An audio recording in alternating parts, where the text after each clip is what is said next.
Very good evening to all of you. So it's my pleasure today to welcome you all for the Indic Power Series Session 2. So today's topic is Change Please, the power to transform. So for today's session, like always, we have with us Mr. Ramraj and J. Krishnan. So without further ado, I would like to introduce the speakers. So Mr. R. Ramraj is a senior advisor to Elevar Equity. He holds a BTech in chemical engineering from the University of Madras and an MBA from the Indian Institute of Management. He's a serial entrepreneur who has been involved in ventures in IT, cellular, and internet. His last venture was SIFI, where he was the co-founder and CEO. SIFI was the first Indian company to list on NASDAQ in the US. He's an investor with the Chennai Angels, a prominent angel investment firm in Chennai, and a charter member at Chennai. He's the past president and he's a mentor to many budding entrepreneurs. Mr. J. Krishnan is the CEO and MD of Unity Solutions. J. Krishnan is an alumnus of IIT Madras and IIM Kolkata. He started his own software development company called Netlink Technologies in 1992. He successfully exited this venture when it was acquired by Deccan Chronicle. He acted as the CEO of Deccan Charges for the 2008 season and was part of the team management in the 2009. JK is the past president of the IIM Kolkata Alumni Chennai chapter and is a startup member and former vice president of Site Chennai. So now I request Mr. JK and Mr. Ramraj to take over the session. Thank you. Okay. Thank you, Saurav, for those gracious words of introduction. Good evening, everybody. This is the second in the series of the Indic Way Power Series. We actually did the first session in February, and after which, of course, because of COVID, we had a couple of months where we couldn't continue with the sessions. And last month, we did a very special session for COVID, which we called Combating COVID. And we brought in the essence of various Indic sessions that Ram and I have been doing over the last 3-4 years. But it's time to renew the Indic Way Power Series. I don't know how many of you may have attended the first session. The first session, which we started with the title Born to Flourish, the Power of I. So if you look at the entire Indic Way Power Series, session 1 was Born to Flourish, the Power of I. I will just give a couple of minutes on that after I run through the totality. Session 2 is what we're going to do today, and these sessions will follow. So in the first session, Born to Flourish, the Power of I, what we wish to share with the audience was, we refer to it as saying, hey, if only we had a genie which could do everything for us. A genie which would say, thy wish is my command. We have that genie, but probably we don't even realize that we have that genie. So in that session, though we did take some examples, we left it with saying, when I say my leg is paining, who is this me and who is this in myself who is feeling this pain? My leg is paining. Next, we took another one saying, hey, I'm feeling sad. So who's this I who's feeling sad? Is my mind feeling sad? Is my body feeling sad? Who is this I who's feeling sad. Then we took a third statement. I'm going to do something about it. I am going to do something about it. Now, who is this I who's going to do something about it? And we therefore took the audience through the fact that in each of these statements, the different aspect of myself that I'm referring to. My leg is paining is a pure body level feeling. I'm feeling sad. Maybe it's only a mind level in terms of feeling low, feeling happy. I'm going to do something about it. Some power in me, which is superior to the mind, is able to shape so much of what I wish to do or how I wish to interact with the world.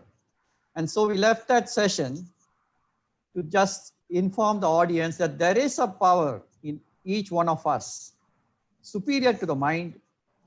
And as we go through all the sessions in this series, we will come closer and closer to this genie that is there in each one of us, through which, if you look at the objective of the Indic Way Power Series, it would say readiness for life. It is towards that readiness for life, and it is towards that life filled with achievement, performance, joy, enthusiasm. And in that, we will now move into session 2, which we have titled Change Please, the Power to Transform. Ram, any intro remarks? Thanks, JK. Good evening, everybody. You know, right from the beginning, we've been doing this for about 3 years now. We keep emphasizing that the Indic Way and the Power Series is all about self-development. How can I be better? To what end? And that end is better performance in any area that we are focused on. How can we be better and better at what we want to do and what we want to achieve? The beauty is that if we want to be an accountant, we know where to go, or a programmer, or anything that we use for our livelihood, we know where to go and get that skill and training. Living, according to my teacher, needs similar technique and skills in order to have dynamic living. For us to be dynamic is working to our full potential in any sphere of activity that we take up. That skill, we don't have an opportunity to learn formally anywhere. In these power series, we just want to draw your attention, give you an opportunity to reflect, to introspect, and maybe just touch upon certain aspects of your personality, which you can then look to transform in order to have that dynamic living, to meet any ambition, aspiration that you have set for yourself. So how do we work dynamically to meet our full potential is really the underlying purpose of why we're doing this power series. Back to you, JK. Yeah. So why we chose Change Please, the Power to Transform as the session immediately following the introductory session, which we did, was right through the power series. We're going to talk of, we refer to them as Indic muscles, concepts and practices that have come down to us from the ages, which are so relevant, so valid, so powerful, that these muscles, when we keep referring to the fact that if we wish to build physical muscles, we go to a gym and we exercise those physical muscles. In the same way, the Indic muscles are the ones which will prepare us, which the readiness for life and performance in life. So as we identify and as we share with you these powerful Indic muscles, which are concepts and practices, we must be open to receive them. We must be open to receive them, reflect upon them, then adopt them, and then start to practice them. And if we need to do that, we must be open to transformation. And we have this power to transform. And therefore, in this session, we wish to talk about the power which we have to transform and open ourselves out towards this transformation. Ram? No, go ahead.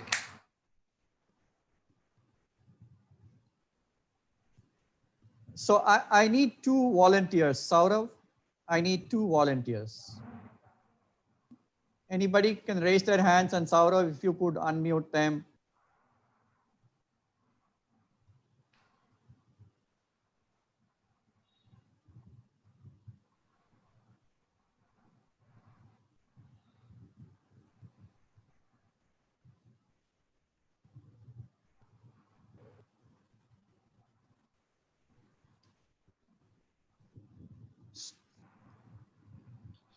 So Saurav, any two, if you have Yes, identified? Mr. Virendra and Mr. Java. Viren and Jawahar. Jawahar. Okay, thank you, Viren and Jawahar. My first thing is just 2 minutes for each one of you. Could you please introduce yourself? Viren, maybe you could start. I'm an entrepreneur. I have been working all my life trying to leverage on human capital. I've been trying to apply various Indian philosophies in executing my business plans. And yeah, that's all about whatever is relevant to this session. No, ask about yourself. No, don't need to stop. You can introduce yourself, your education, maybe family, I don't know, whatever is. Okay. So yeah, Viren, I'm 52 years and still deciding 52 years young or old. I am postgraduate in pharmacy, but I have worked in IT all my life. I was running an IT services company till a couple of months back. I have two kids. One of my son is doing his final year of law, and my daughter is working in New York. My wife is a yoga teacher, and my mother runs a Montessori school in a small town in Maharashtra. So yeah, that's about me. Okay, thank you so much, Viren. Jawahar, if you could introduce yourself for a couple of minutes. Yeah, good evening, sir. My name is Jawahar. I am from Coimbatore. So I'm basically a mechanical engineer.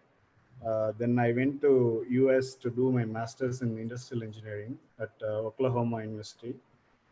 Then I worked in the US for almost 15 years. Then I have returned back now to start my own factory, coir factory. So I have a lot of interest in entrepreneurship, and my primary interest in product line wise is like horticulture, gardening articles, greenhouse farming.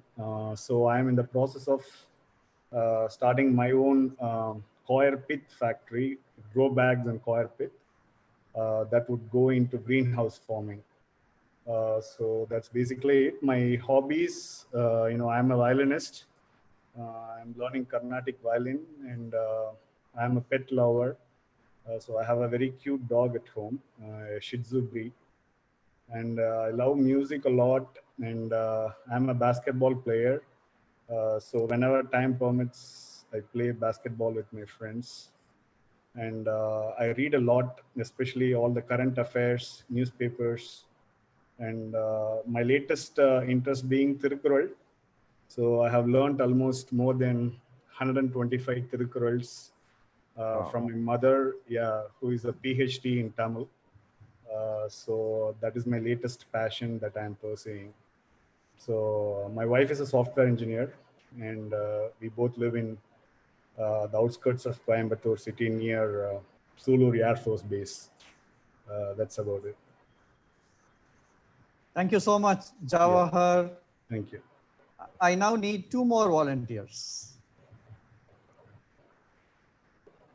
I need 2 more volunteers. Somebody else, 2 other volunteers. There was one Mr. Dharma. I'll just unmute him. He was already. No, 2 of them. If 2 of them are there, then if you can identify 2 of them. Yeah. Any 2?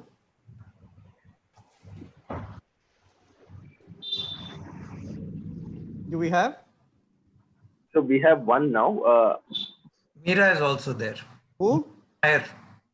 Yeah, we have one more. Sir. Okay. Who are the 2?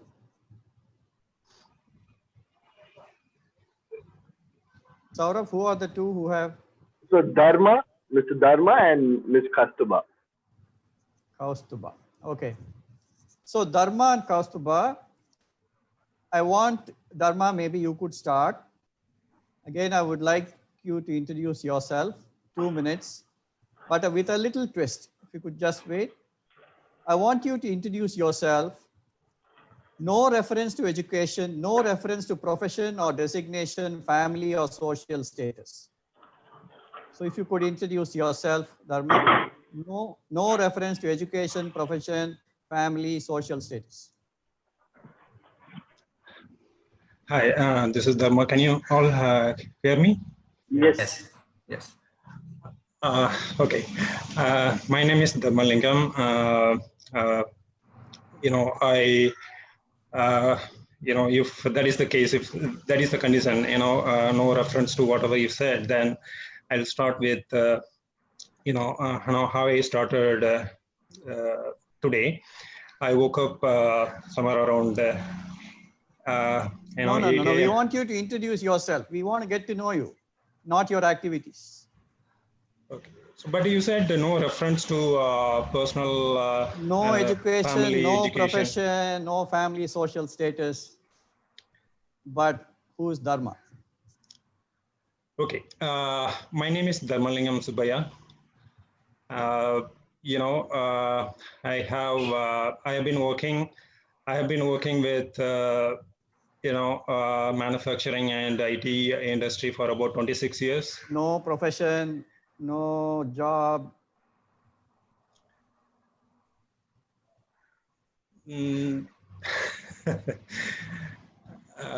That case, and I find it a little difficult to, All right. Well, thank you, Dharma. Thank you for coming here. Thank you for volunteering. Thank you for raising your hand. And thank you for a very difficult surprise googly which came your way. Okay, Kaustubh. Yeah, no problem. Kaustubh, if you could introduce yourself. No education, no profession, no family or social status. So maybe Kaustubh is someone who likes to speak to people, who likes to help people. Maybe somebody who likes to stay close to people. Okay, it's a difficult question.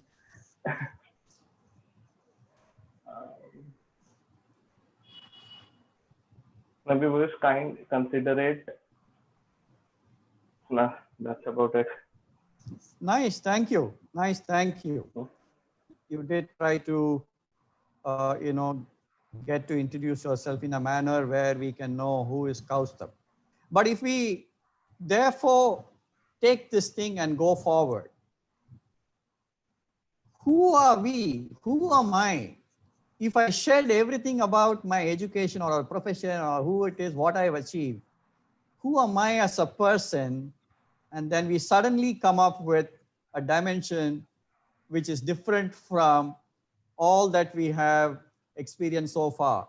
For example, Viren and Jawahar shared with us an aspect of themselves which had some aspects of their qualifications, the profession that they are in, their family and stuff. But we want to now look at who is this person. So whenever we start talking of somebody, who are you?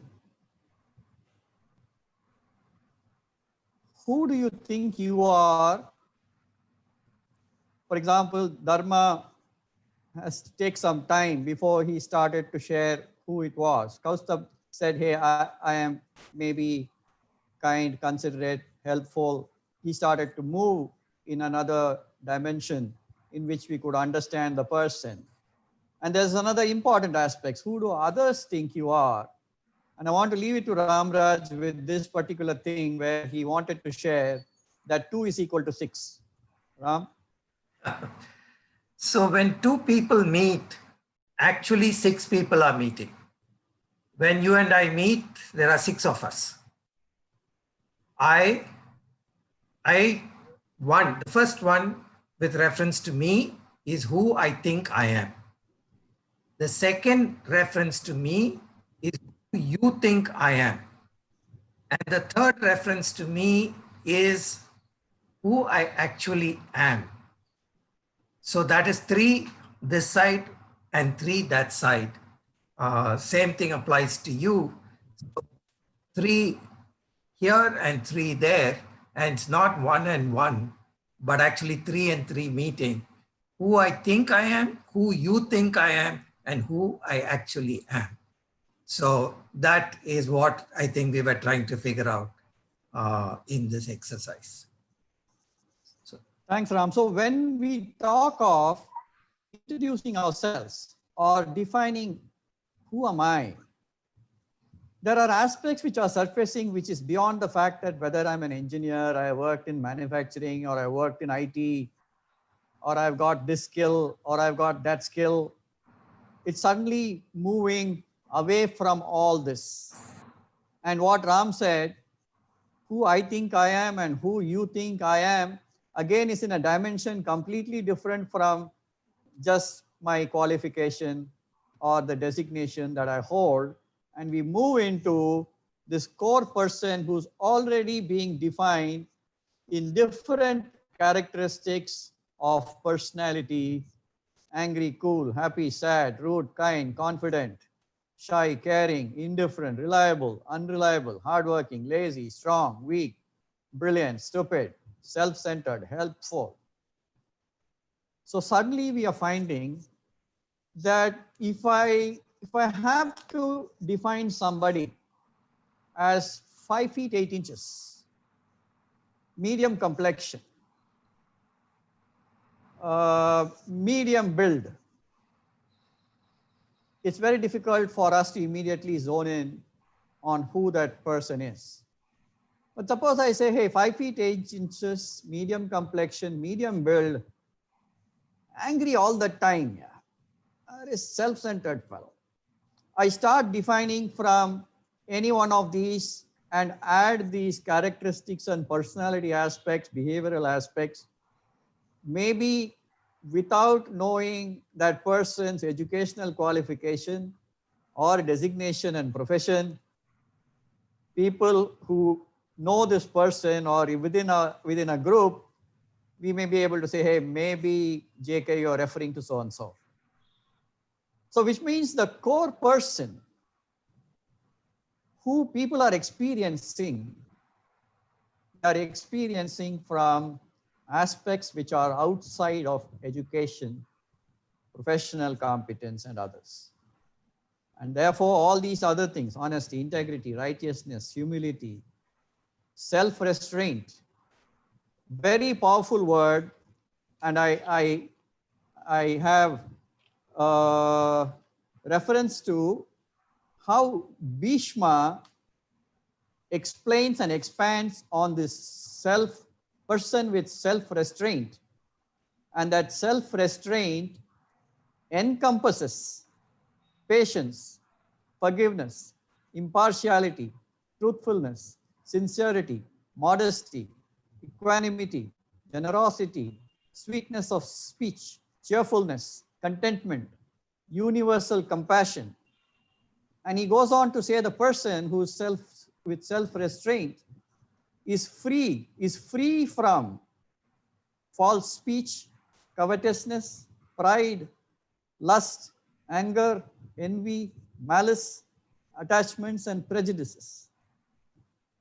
So suddenly, when we start to look at ourselves as a person, and we start to look at people around us as a person, like Ram said, there are 6 different people who are starting to interact.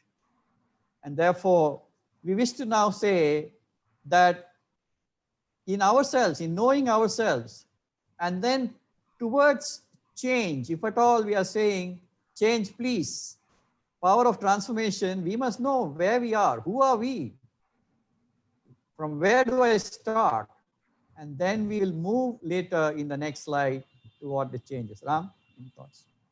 So this is, as much as when we meet somebody, we want to do an assessment, not a judgment, but an assessment for dealing. This whole session, like we said in the beginning, is about self-assessment. So, for example, first is an assessment and an awareness. So I know for a fact that my office, like I've given this example many times in these sessions, my office used to be in Tidal Park. I live in Nungambakkam, and I have a short temper. So I know that. So that is my assessment. So what do? I'm saying between when I drive to work, how soon or how late do I get angry? How many times, at least it'll wait till I cross Gemini before I lose my cool. So it's an assessment first of what I think is an unwanted quality. And then I try to see, by being aware, am I able to postpone the surfacing of this unwanted quality? So that's why this is an assessment of ourselves to take stock. So the whole idea is we take stock of who are we. Back to you, Chiki. Yeah.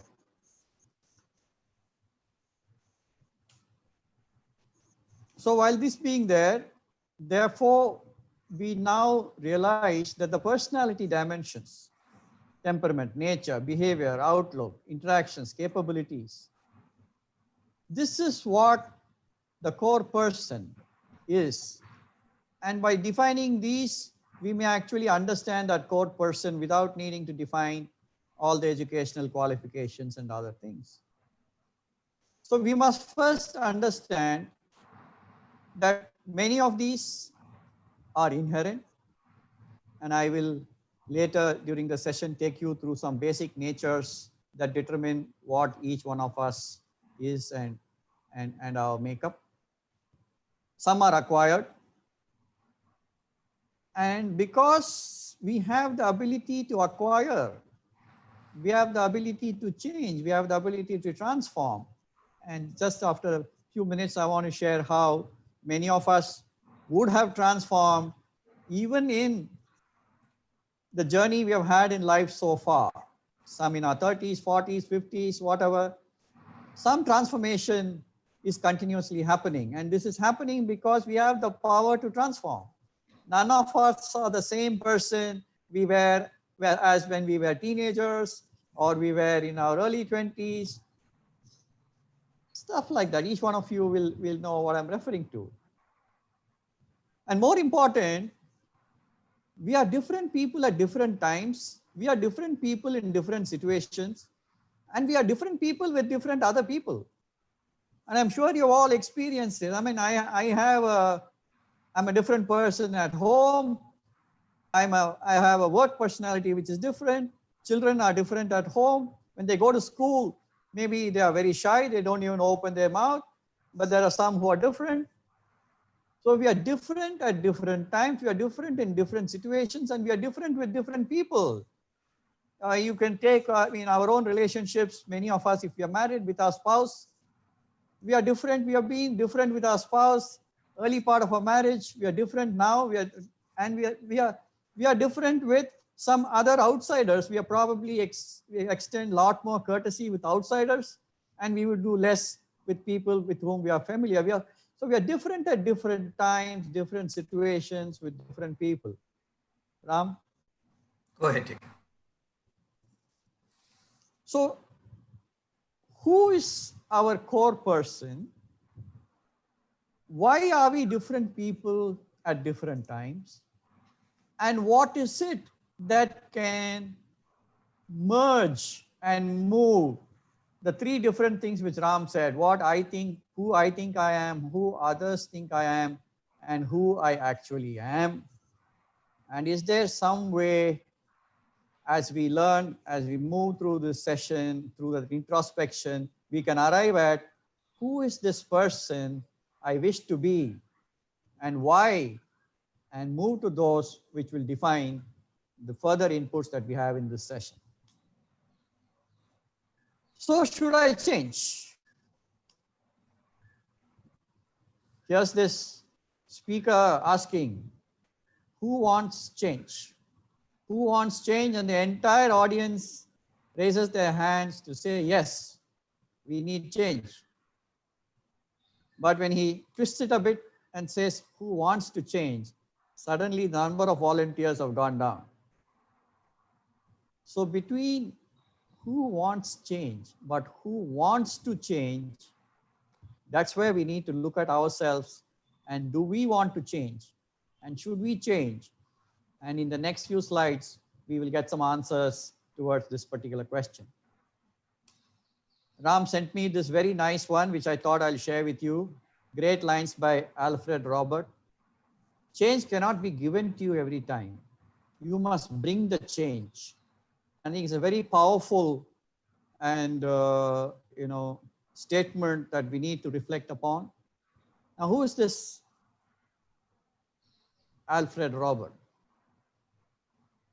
Alfred Robert is bus conductor on the bus from Mapusa to Panjim. And so now if you can please read it again, you will understand what is the context from which he is referring to. Change cannot be given, but you must bring it with you. This is not what we are referring to. We are referring to the change which is internal, intrinsic to us. So should I change? Why? What is the need to change? Towards what sort of a person and why? And I want to throw this out and I want some inputs from the audience on, should anyone, what do you think?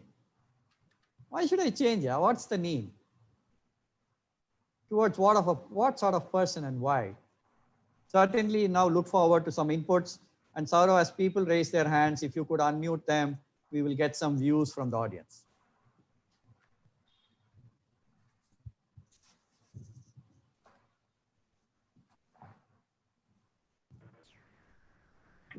We have Jawahar.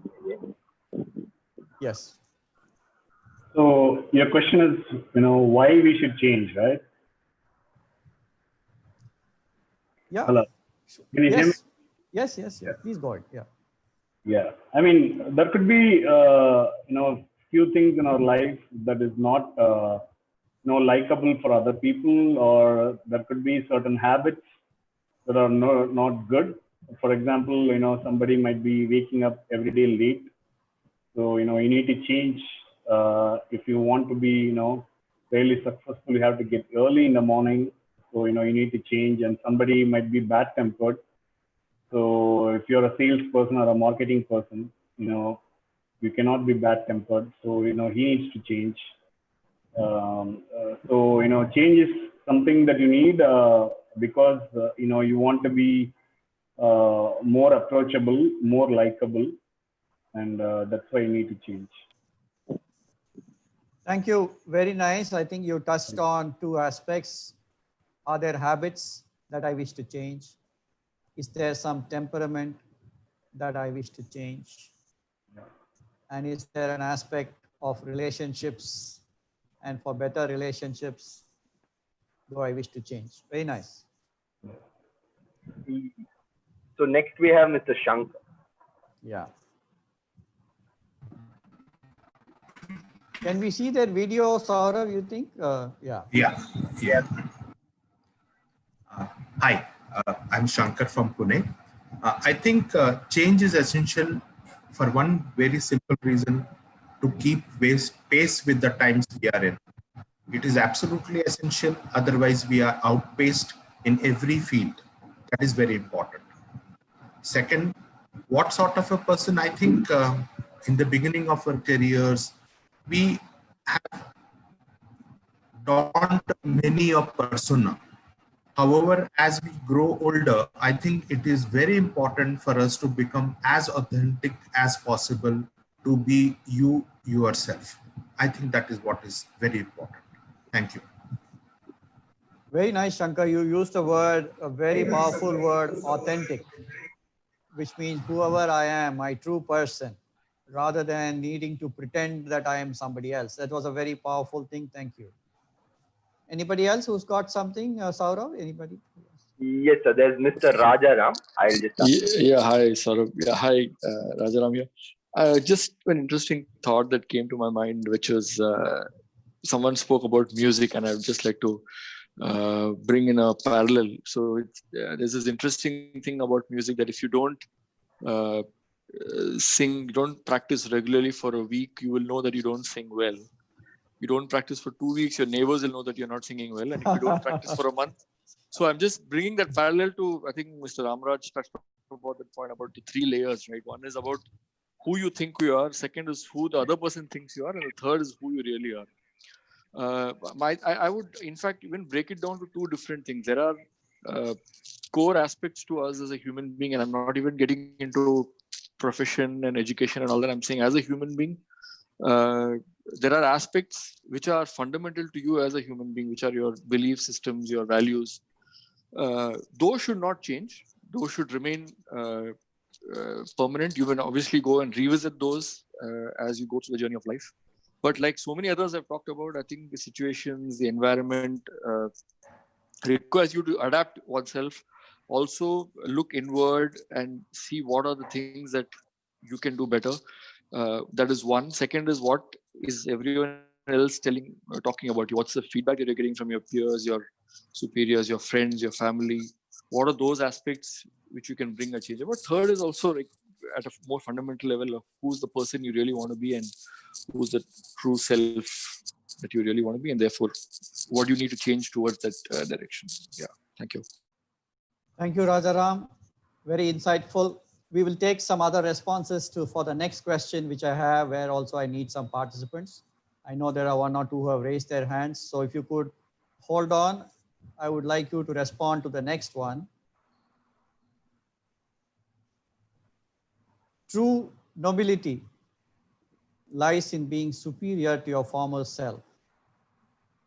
Ernest Hemingway. I think it was a nice statement that therefore continuously being superior to my former self, what I was last year, what I was some time ago, to what I am now. And that superior itself gets defined as we go along, but yes, superior to my former self, not necessarily superior to anybody else. So this change and everything that we are talking about, that transformation, there is no comparison beyond comparing with myself and my own thing in terms of what it is. What do I need to acquire and for what purpose? This is where there were a couple of others who had raised their hands. If you could address this, should I change? Some of our people who gave their views said, yes, change is required. And then there were some insightful things on the directions in which those changes may need to happen. But what do I need to acquire and for what purpose? Acquire as in a quality.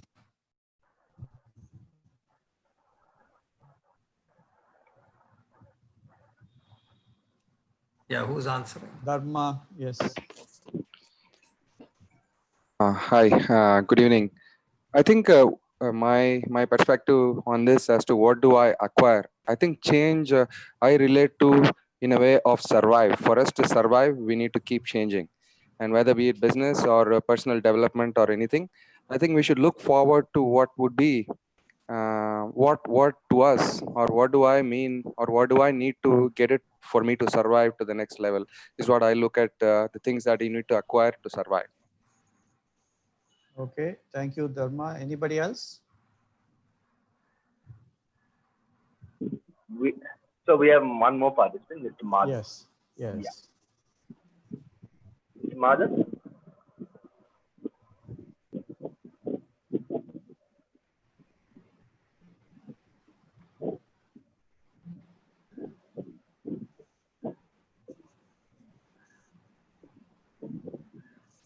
Move on, JK. Yeah, I think he's facing some issue. I'll just mute him and unmute him again. Yeah, we have one more participant. Yeah.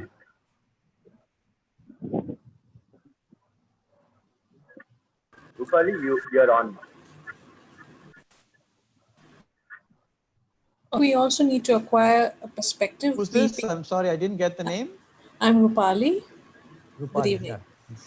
yeah. I think we need to acquire perspective. We sort of need to keep zooming in and out of ourselves because as we go through the journey of life, if I may speak for myself, we tend to accumulate a lot of positive and negative experiences and tend to become reactive. So I think having perspective and being able to look at yourself from a distance is also good. So Very you're able nice to share. definition, Rupali. Very nice to say perspective and yes, looking at yourself. Yeah, please continue. Yeah. So I think that kind of allows one to perhaps shed things away. If I may put it crudely, like maybe garbage that we accumulate along and we need to unclog ourselves from time to time.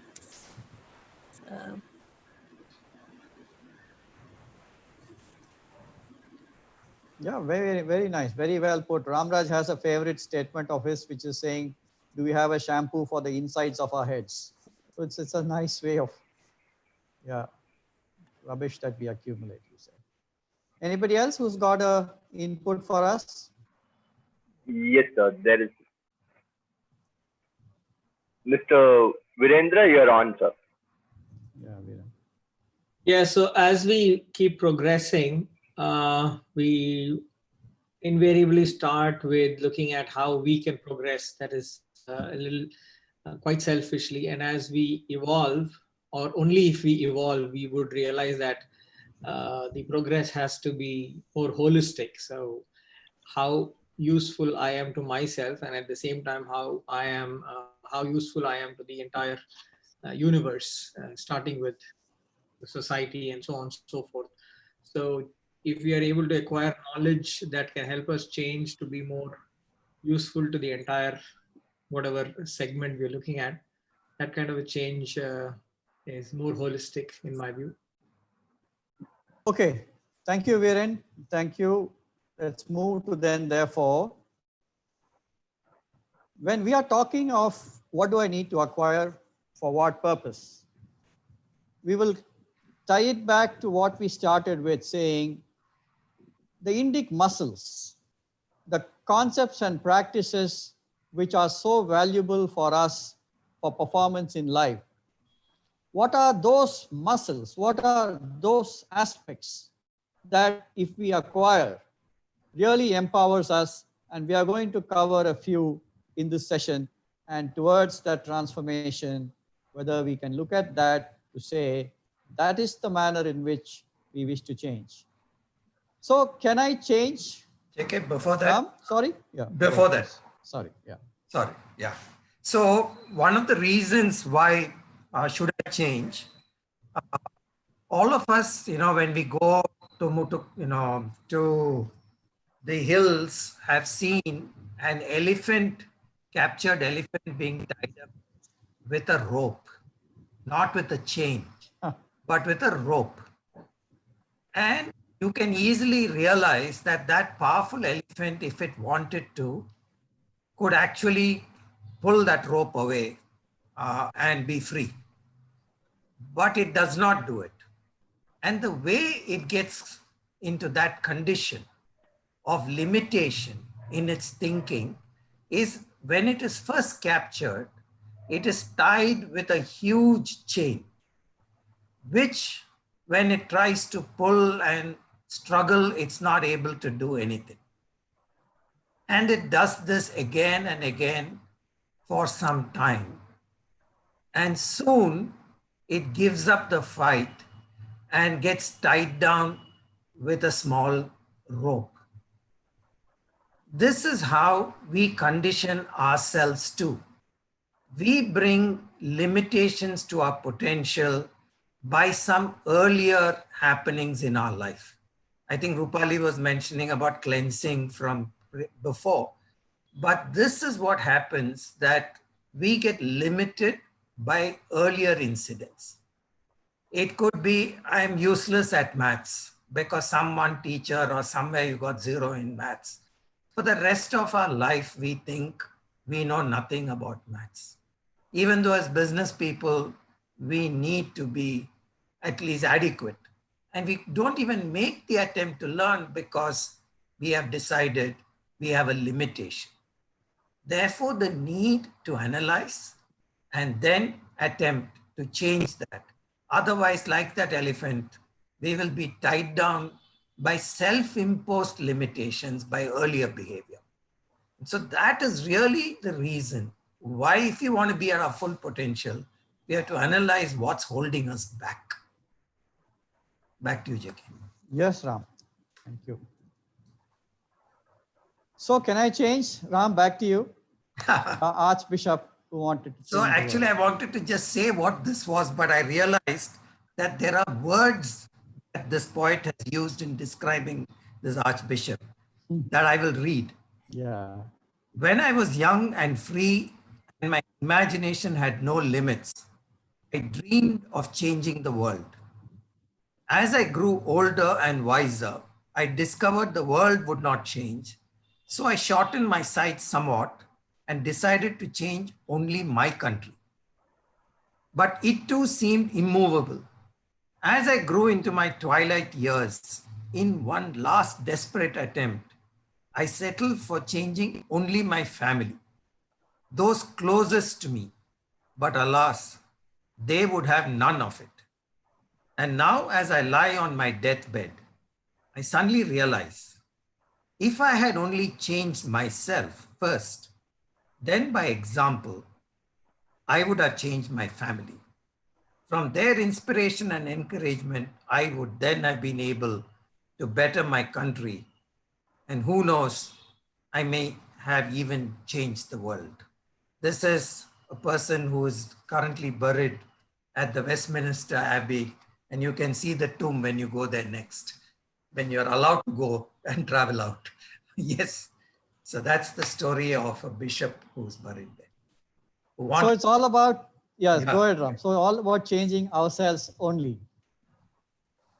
Yeah. And we've all changed over the years. So I think this is obvious to each one of us. So we are highlighting the point that we can only change our change has been happening in us over the years. I know many people, I know an uncle of mine, very short-tempered. When we were young, we would be scared to visit his house because it was really tough. And then if we were not disciplined, if we were not clean, we were in for it. And therefore, at all points of time, we were sort of in terror to visit his place. And then the moment he became a grandfather, I'm sure Ramraj will vouch for that himself, in terms of then he was a changed person, completely changed. And you could see that change has happened at the core of the person. And when we used to visit him after that, he was so welcoming, so affectionate, so looking forward to our visit, wanting to spend time with us. So change happens in us all the time. And why we don't or won't change, this is also known. There are many HR people here, all of we know different things to justify, to defend. Why do I need to change? I'm quite okay as I am. Denial that there is really nothing for me to change. And then inhibitions that come in the way. So the factors we don't need to go in, but if there's anybody who wishes to give an input on why we don't or won't change, I'm happy to hear from the audience. Anybody? Why we don't or won't change? Jawahar? Yeah. Sir, I think it is because we don't want to change because we don't want to get out of our comfort zone.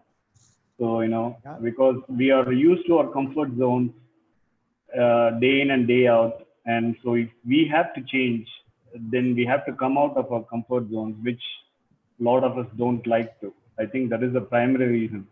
Yep. Anybody else with an input? We have Mr. Shankar, sir. Yes. I feel that we have accumulated lot of limiting beliefs. Those limiting beliefs don't help us to change. They become bottlenecks. We believe that that's the truth. Like Ramaraj said, the instance of the elephant being tied with a rope. Similarly, lot of limiting beliefs have tied us down. Thank you. Okay. Thank you, Shankar. We'll take one more and then the rest we will get their inputs in subsequent interactions. Yes, sir. We have Ms. Meera Nair. Yes.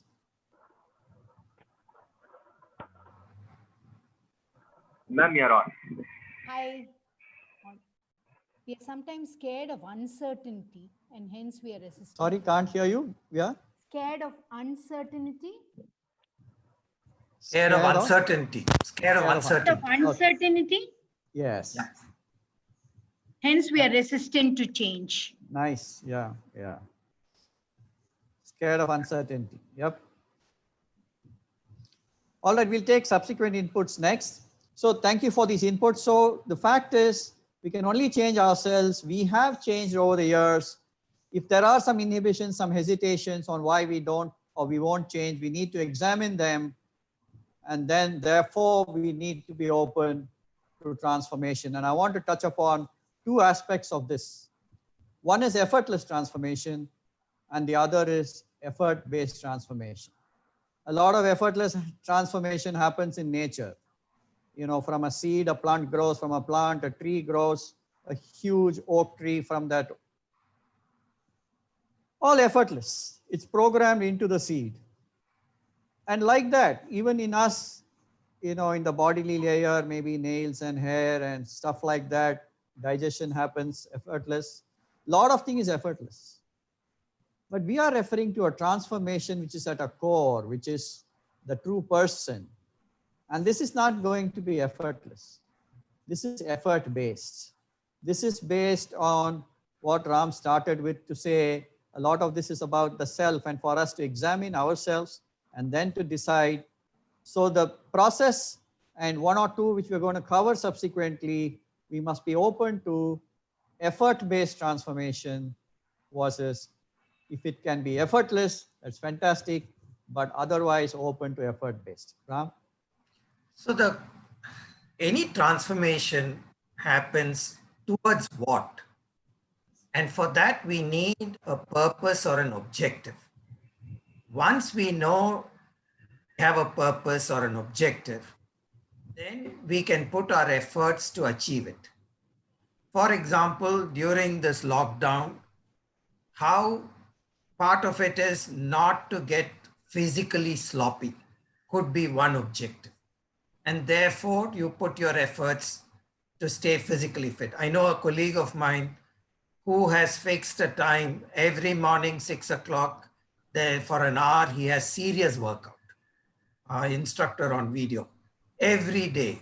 He never did this pre-lockdown, but he's decided that this is a time when he wants to discipline and not become sloppy because the environment might very easily get you to be sloppy. So if you have a purpose, and we started by saying we want to meet our full potential.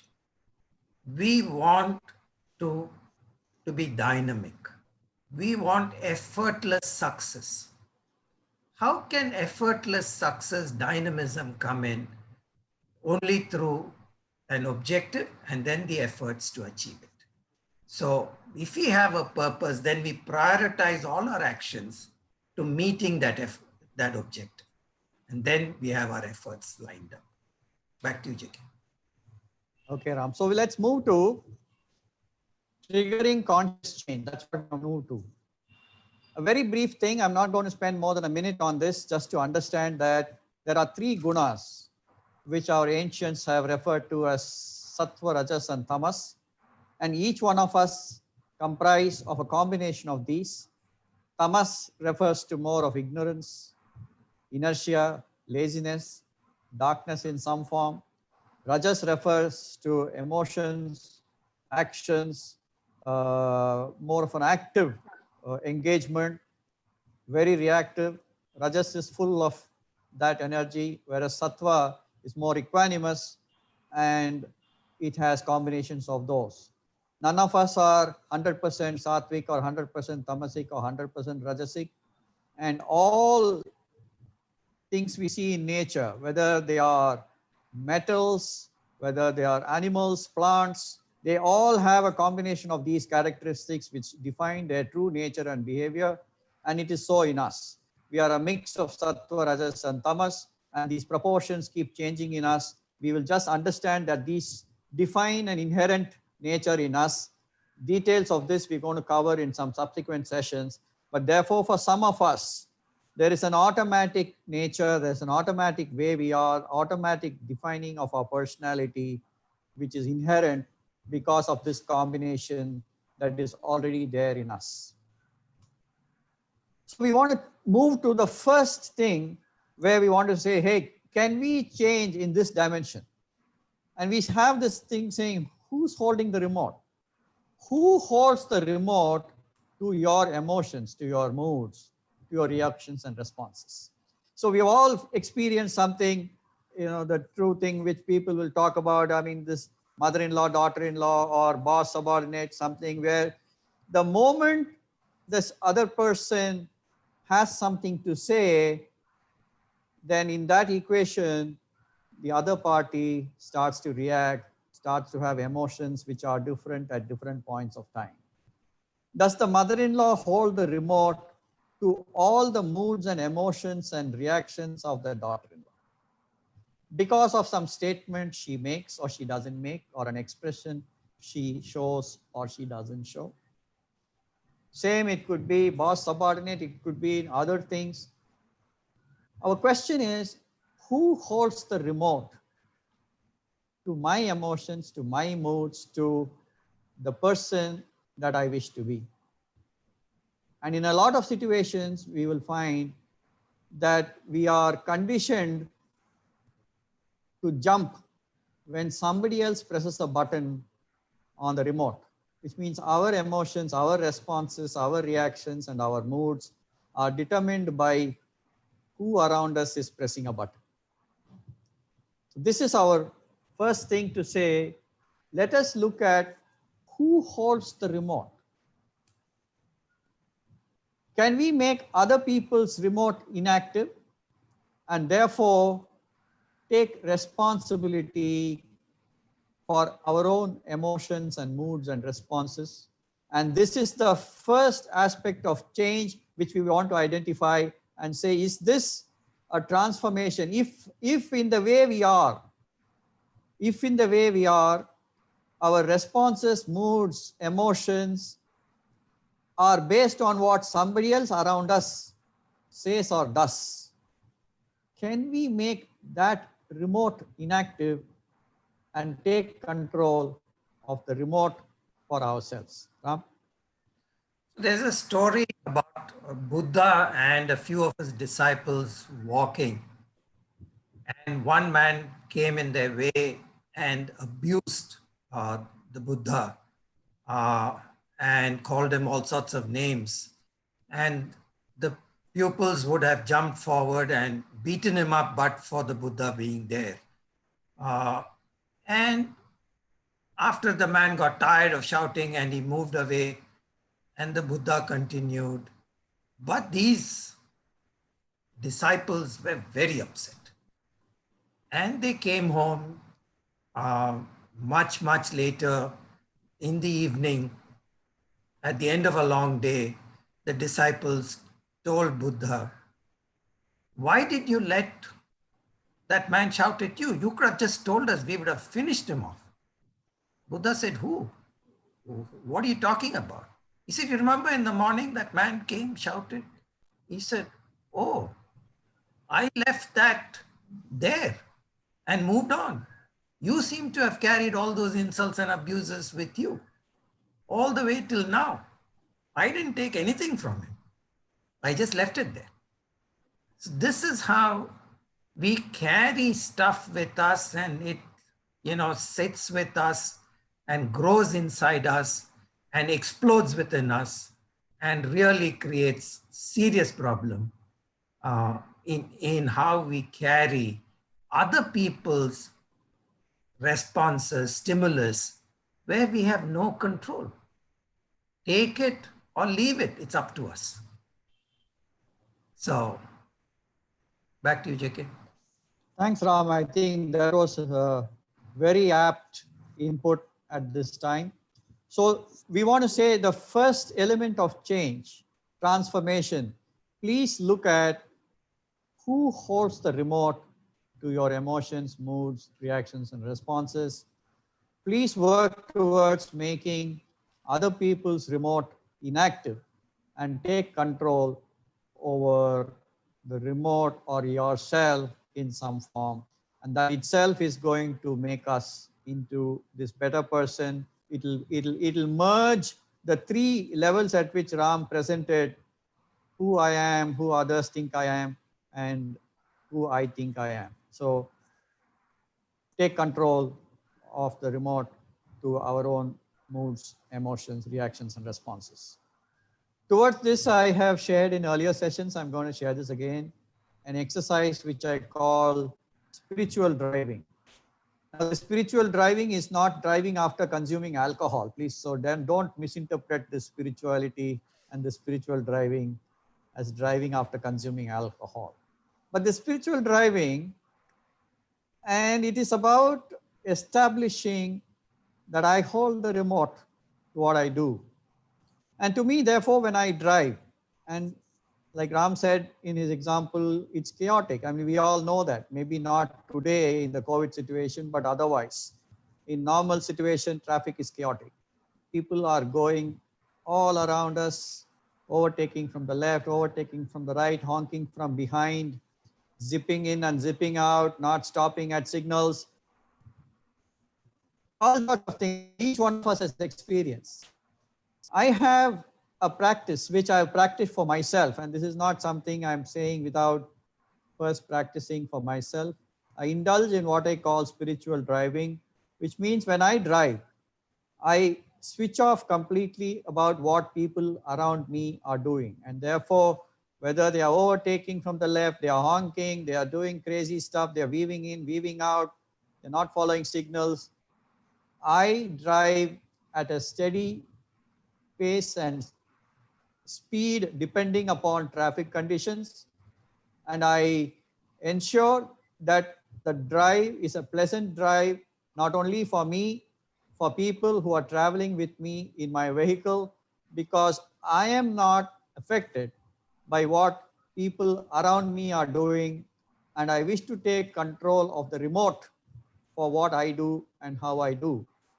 And I wish to first therefore present this to each one of you, that towards this change and towards this transformation, there must be something where you start in some dimension. Spiritual driving is an exercise you can try, you can get onto it, and you will find that slowly you are able to make sure that my reactions and responses are not based on all the crazy stuff happening all around me in that crazy traffic. So I would like to leave this as a thought, but this is one area where we want to say is a change that we need to look at to take control over the remote for our own moods and emotions, reactions, and responses. Towards readiness for life, we want to talk of now another dimension which we all understand, towards becoming a better player. And we want to say this is another thing where the change is required, the transformation is required. Towards becoming a better player, which means I must be ready to play fast bowling, swing bowling, spin bowling, or any variety of bowling, because that is what life is. Life will bowl googlies, life will bowl fast, life will sometimes slow. Life is not going to take your permission or take your thing to say what it is that it's going to bowl. You rarely know what ball is coming at you. So first is towards becoming a better player, an ability to play different types of bowling. Let me take one more example before I will take Ram's inputs.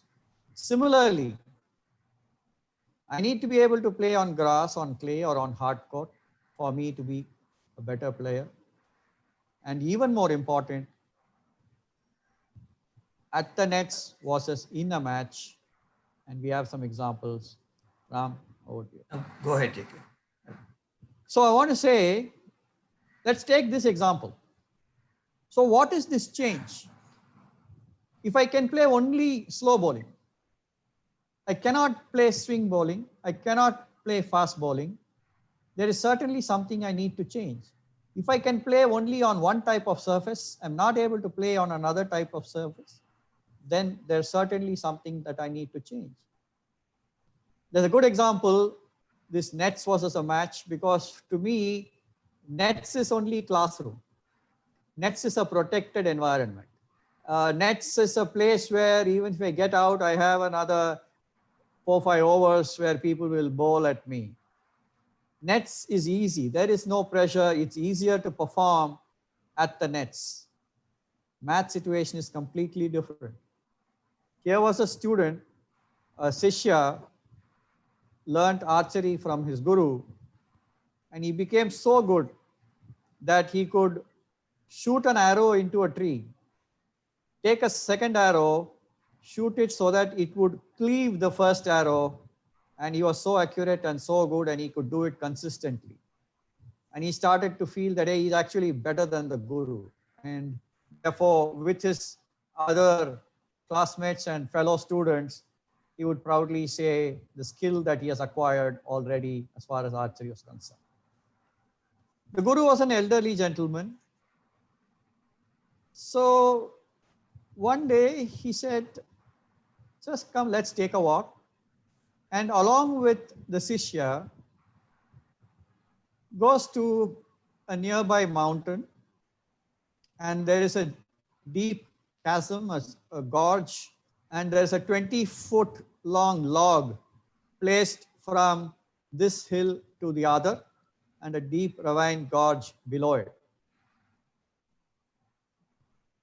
The guru calmly walks across the log, stops midway, takes his bow, looks at a tree on the other side, shoots the first arrow directly into the tree, calmly takes a second arrow and shoots it so that it cleaves the first arrow right across. And he slowly walks back and reaches safe ground. And now he asks his Sishya to do the same thing. Sishya starts to walk a little unsteady on the log, somehow reaches the center. But by then, as he looks down below and the deep ravine, his hands are shaking even as he takes his bow, barely able to string the arrow on the bow, takes an aim, completely misses the tree. And standing where he is, he says, help me please. Guru walks up to him, holds his hand, and slowly leads him back to safe ground.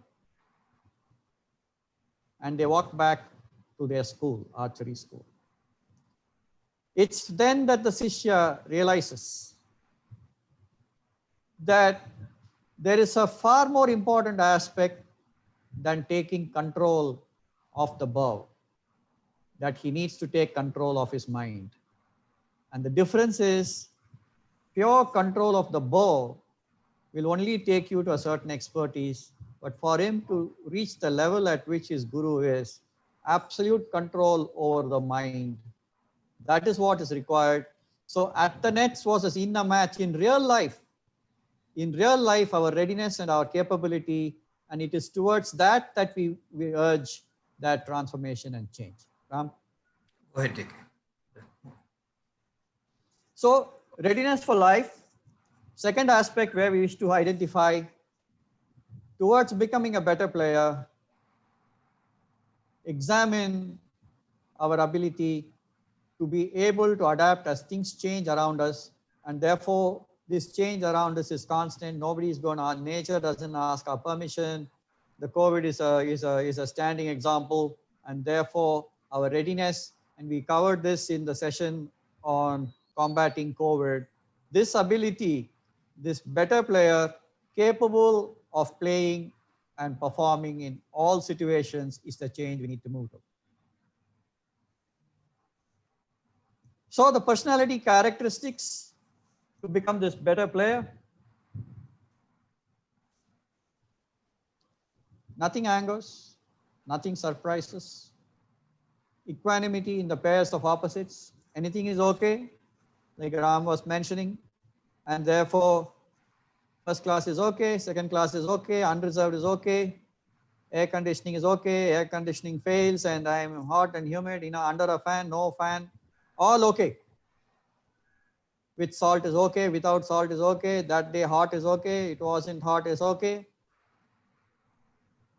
Equanimity in a pair of opposites, this is the change. This is one of the most important aspects which leads us towards that person who is capable as far as readiness for life is concerned. And therefore, when nothing angers and nothing surprises, that person moves towards that person with self-restraint, and that self-restraint person I define with so many characteristics that make it so comfortable for people around that person. It's a person people enjoy being with. It's a person who adds, I would say, cheer, fun, laughter, energy, enthusiasm.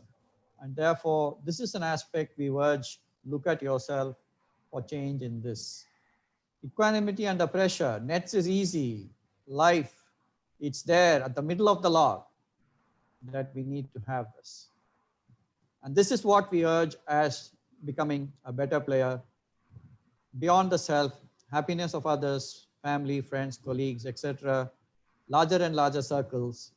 And this is the change, and this is where that person merges between the three levels at which Ram was mentioning at the start. Ram?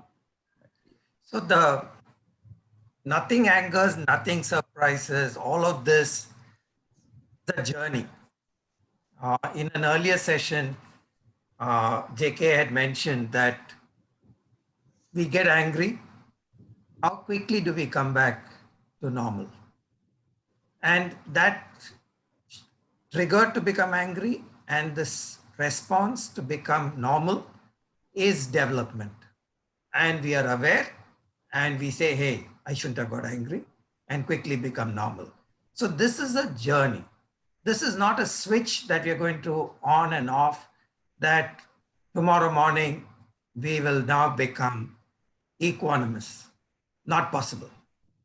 It's an awareness, effort, and we will start seeing change, and we will start continue to put in the effort so that our decision making, our ability to have the right action under pressure, all of this is for better performance. Don't forget, better performance is not business results alone. Better performance is better relationships, better everything, our contact with the world in every aspect. That is what we're really talking about. And that's a journey. It's not a switch that we switch on and off. So like, we've heard about Kaizen in manufacturing, where every time we talk about constant improvement, little things improving, and suddenly, when we think innovation, we think we have to go sit under a tree and something will fall and hit us. And normally it's a bird that does something, and not necessarily that brilliant ideas are going to come, but pure offsite or going away from your work. It is at work, at home, in the thick of everything that we do, we keep analyzing and improving little by little, every day, every moment, to become more equanimous, better at handling pressures. And the only way is little by little by little, every moment. So it is an effort after we have an awareness and take stock. Back to you, JK. Thanks, Ram. So the power to transform, butterfly inside, and we just need to realize it. We have covered all the aspects of it, and therefore it is moving towards that butterfly, and as easily as the lava, pupa, etc. example, which we know, body level changes are a little easy, even if there is effort. If I want to build some muscles, yes, maybe I can engage going to a gym, doing yoga. There are different aspects. The body level changes and the body level transformation little easier. Some are automatic, like we were mentioning, some are effortless, but some need effort. Mind level certainly is tougher. It needs that internal evaluation. It needs effort. And like Ram said, it is incremental, something we need to look at. But the butterfly is at what we call the spirit level or the change in I. And that is the I which we referred to in our first session. And this core person whom we tried to define, some of you took an attempt at defining ourselves without education and profession and others, the true, who am I, this person? It is that change, because that change in I determines change. It shapes determination, it shapes will, it shapes the personality. And this butterfly inside, becoming this superior person, like we said, nothing surprises, nothing angers. That is the person equipped for superior performance in life. So this is what we want to share with you, to say openness and readiness, change please, the power to transform. Let's try and get closer and closer to that core person. And as we examine, each one of us will realize we have this really lovely butterfly, and we just need to take those incremental steps to move towards that. Ram? Question will take it. That's it in this session. This is what we have covered, and it's about transformation, power to transform. Thank you. And we are now open to any other questions.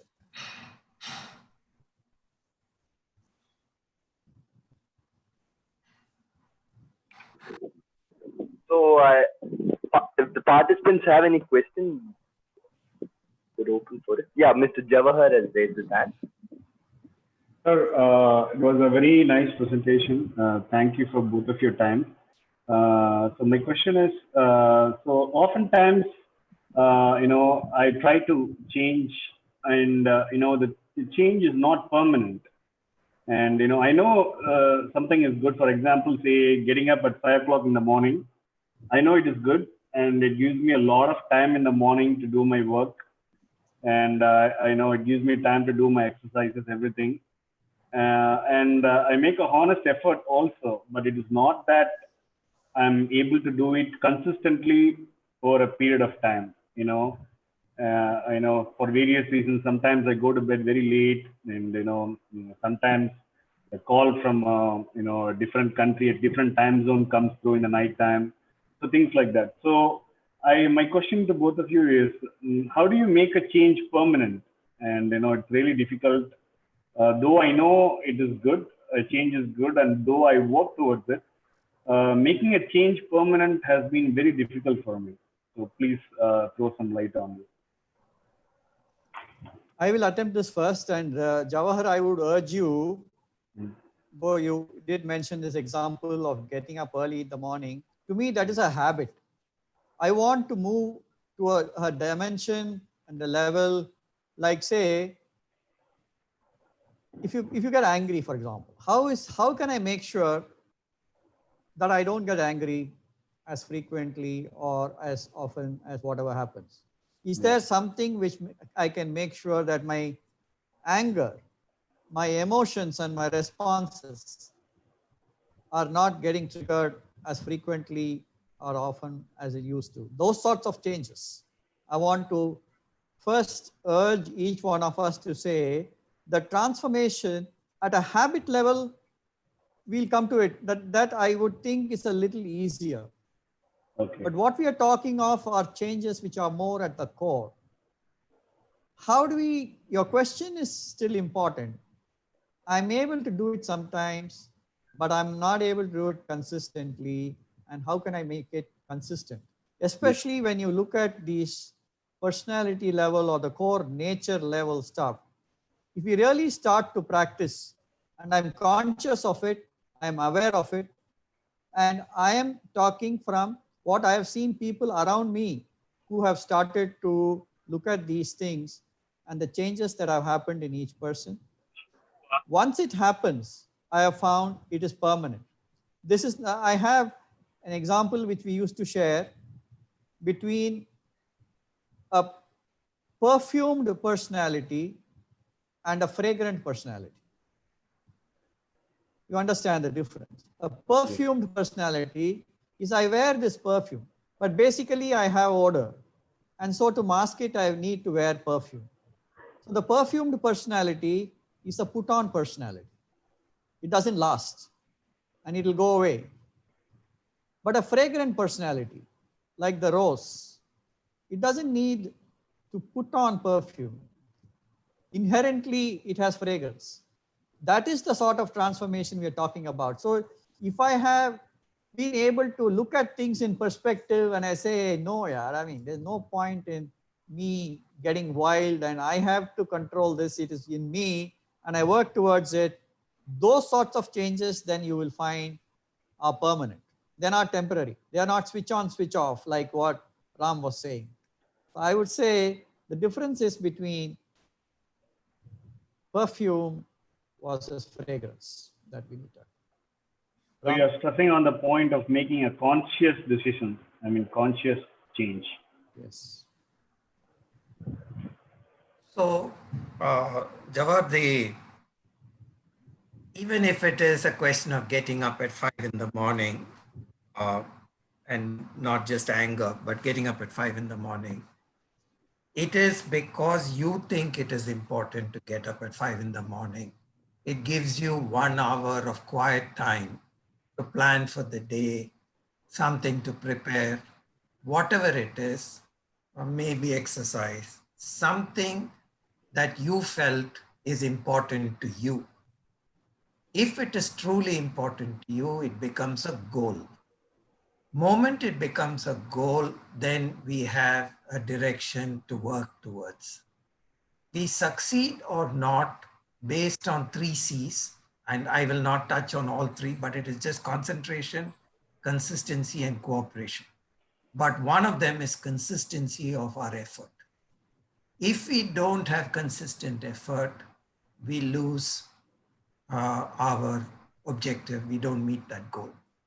And therefore, how important is that goal gets you a priority. Of course, I will get a call middle of the night.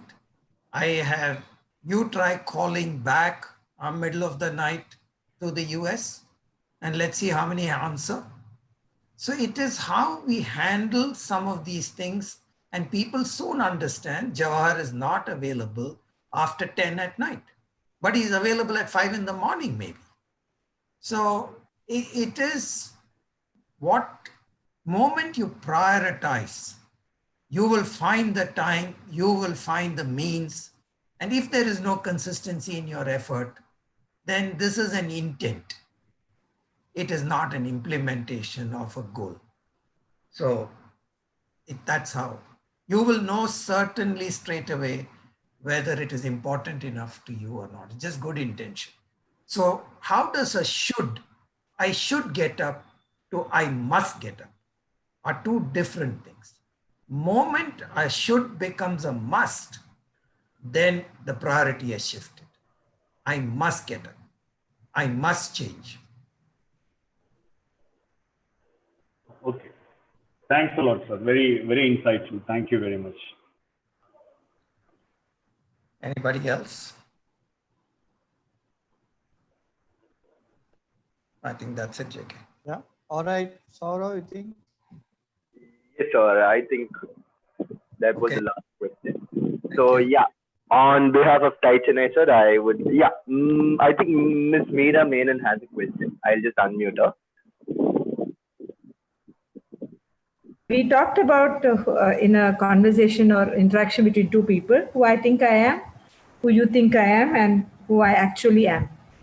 The question is, when I try to change, sometimes I'm focusing more on influencing the who you think I am rather than actually changing myself. I mean, is that the understanding? I mean, isn't that what most people do? I mean, I think that's what we attempt to do rather than actually changing. This who I actually am, I don't know. Isn't that right? I really don't know who I am.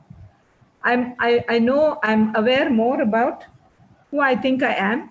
I'm aware about, or I'm trying to influence who you think I am, and not really working towards who I actually am. Does that make sense? I mean, is that what we do normally? Yes. Yes, that is, see, that is why the remote is never with us. Because then we are influenced and we are looking to seeing how do I make sure that that button doesn't get pressed too much? What do I do to please her? What do I do to please him? Whatever it is, I'm more concerned about the response of my behavior. Starting point, an analysis of who I am so that I am better. For example, I was saying that, we had one of these sessions here on reducing anger. It was one of our muscles that we were hoping to improve. And half my colleagues came to see that session because they couldn't believe that I had reduced my anger. Talk about it. That fact that temper was a challenge in the way I perform is something that I realized. It didn't come to me quickly enough. I might have realized at a superficial level, but that it was not making me effective in my relationship or in my management. It took a while, but once I realized it, then I started working.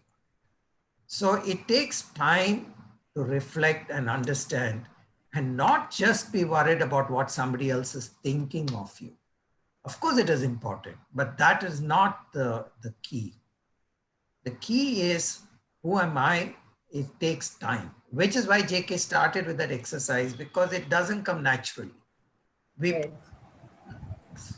All about us and not necessarily this. So it is really important to start figuring out who I am.